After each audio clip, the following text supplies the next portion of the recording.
dwi am gyfuno un o fy hoff fisgedi o fy mhlentyndod, y Wagon Wheel, efo olwyn 4x4, biscuity, chocolatey a jammy.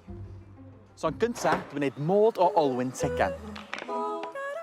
Ac yn peintio'r tu mewn efo menyn coco lliw du. Dwi'n leinio'r mold sefo siocled tywyll. Pan fydd hein yn cael ei troi allan, bydd y lliw du yn sticio i'r siocled i edrych fatha teiar. Dwi'n peipio piwr ei mafon mewn i mold bach eraill ac yn gadael nhw setio yn yr rhewgell. Fedri di ddim gael Wagon Wheel heb marshmallow fluffy.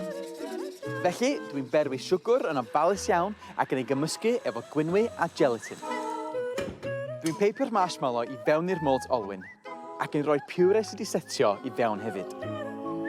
Dwi'n topio nhw off efo disg bach shortbread. Mwy o siocled dros y top a gadael ni bob dim setio. Ar ôl ei troi allan yn ofalus, dwi'n peintio chydig o bowdwr arian yn y canol. A dyna ni, fy'n henriged bach i'r Land Rover Defender.